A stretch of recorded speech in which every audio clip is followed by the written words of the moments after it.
Hello viewers, সবাইকে take পয়েন্টে স্বাগতম। আজকে আমরা পয়েন্টারের খুব ইম্পর্টেন্ট একটি কনসেপ্ট ভয়েড পয়েন্টার নিয়ে আলোচনা করব।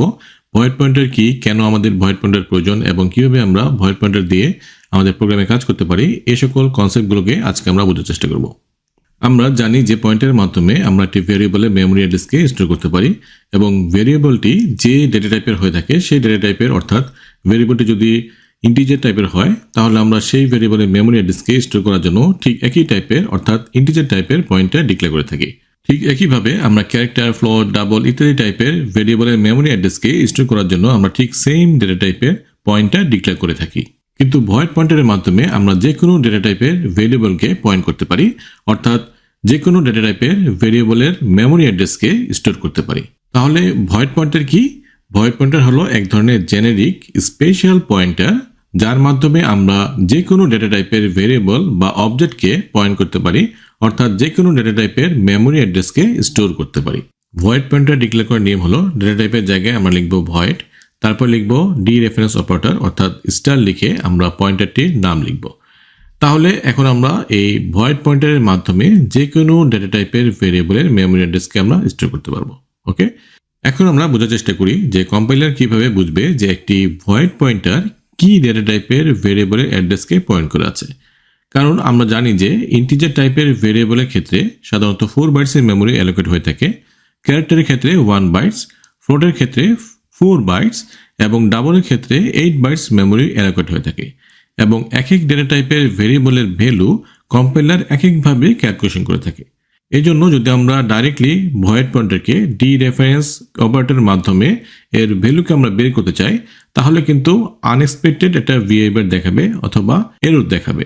কারণ কম্পাইলার তখন সঠিকভাবে এই ভ্যালুটিকে ক্যালকুলেশন করতে পারবে না, কারণ কম্পাইলার জানে না যে এটি কোন টাইপের ভেরিয়েবল। তাহলে এটা সলিউশন কি? এটা সলিউশন হচ্ছে টাইপ কাস্টিং, অর্থাৎ টাইপ কাস্টিং এর মাধ্যমে আমরা একটি ভয়েড পয়েন্টারকে ডি রেফারেন্স করতে পারি। এখন আমরা একটি প্রোগ্রামের মাধ্যমে এই কনসেপ্টগুলোকে একটু ভালোভাবে বোঝার চেষ্টা করি। যেমন আমরা এখানে 3টি ভেরিয়েবল ডিক্লেয়ার করছি, একটা হচ্ছে ইন্টিজার টাইপের, একটা হচ্ছে ডাবল টাইপের, একটা হচ্ছে ক্যারেক্টার টাইপের। ওকে, সো এখানে এক্স এ আমরা 10 অ্যাসাইন করেছি, ওয়াই আমরা 3.14 অর্থাৎ ডাবল টাইপের ভ্যালু আমরা অ্যাসাইন করেছি, এবং তারপর হচ্ছে আমাদের সি, যেখানে আমরা একটা ক্যারেক্টার এ আমরা অ্যাসাইন করেছি। এখন আমরা এই 3টি ভেরিয়েবলকে অ্যাক্সেস করব একটা পয়েন্টারের মাধ্যমে, যেটাকে আমরা ভয়েড পয়েন্টার হিসেবে আমরা এটাকে ডিক্লেয়ার করেছি। ওকে, সো এটা হচ্ছে একটা ভয়েড পয়েন্টার। এখন আমরা এই একটি পয়েন্টারের মাধ্যমে এই 3টি ভেরিয়েবলকে আমরা অ্যাক্সেস করতে পারবো। ওকে, সো এখন যদি সাপোজ আমরা এই ভয়েড পয়েন্টারে আমরা এক্স এর অ্যাড্রেসকে অ্যাসাইন করলাম, তাহলে এই পয়েন্টারটি এখন পয়েন্ট করে থাকবে কোথায়? এই এক্স এ।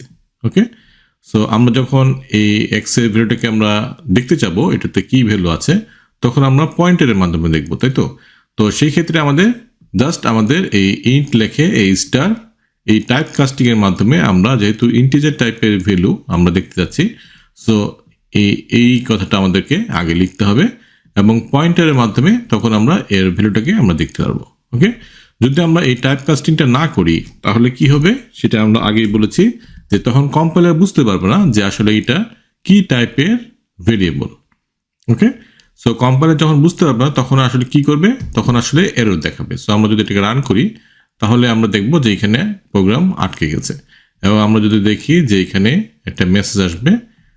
সো আমরা দেখতে পাচ্ছি যে ইনভ্যালিড এক্সপ্রেশন, এই মেসেজটা আমাদের আসতেছে।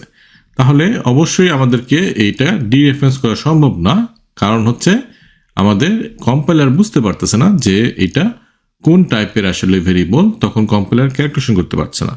সো আমাদের ভয়েড পয়েন্টারকে যখন আমরা ডি রেফারেন্স করব, অর্থাৎ আমরা ভয়েড পয়েন্টারের মাধ্যমে যে ভেরিয়েবলকে অ্যাড্রেস করে রেখেছি সেই ভেরিয়েবলের ভ্যালুকে আমরা যদি দেখতে চাই, তখন আমরা অবশ্যই টাইপ কাস্টিং এর মাধ্যমে এইভাবে আমাদের করতে হবে।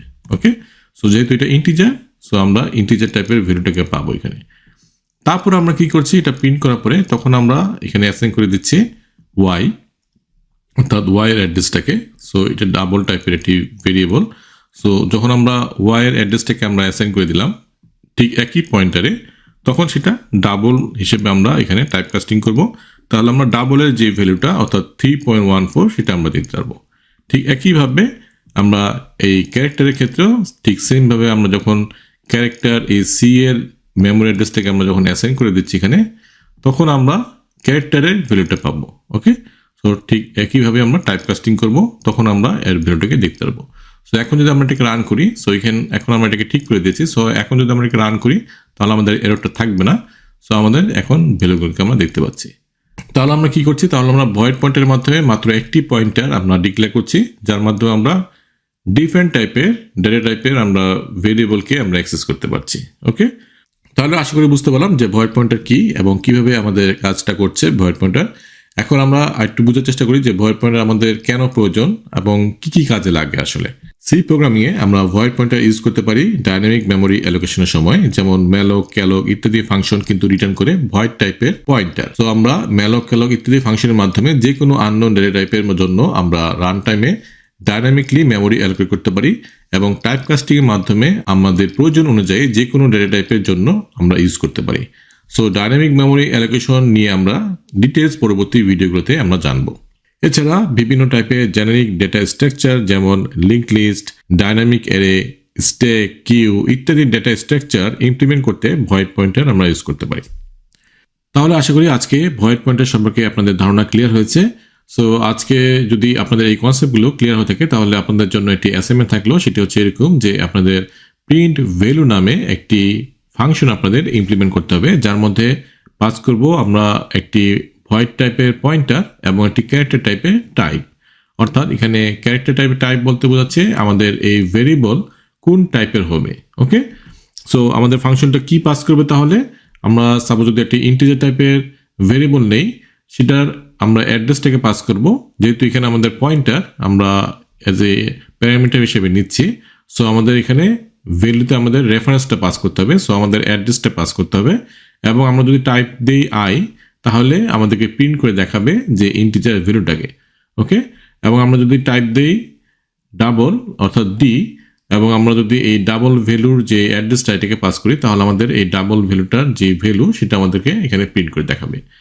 সো এটা হচ্ছে আপনাদের টাস্ক। এবং আমরা যদি অন্য একটি টাইপ দিই অর্থাৎ আই ডি বাদে যদি আমরা এক্স দিলাম সাপোজ, সো তখন আমাদের দেখাবে যে আননোন ভেরিয়েবল।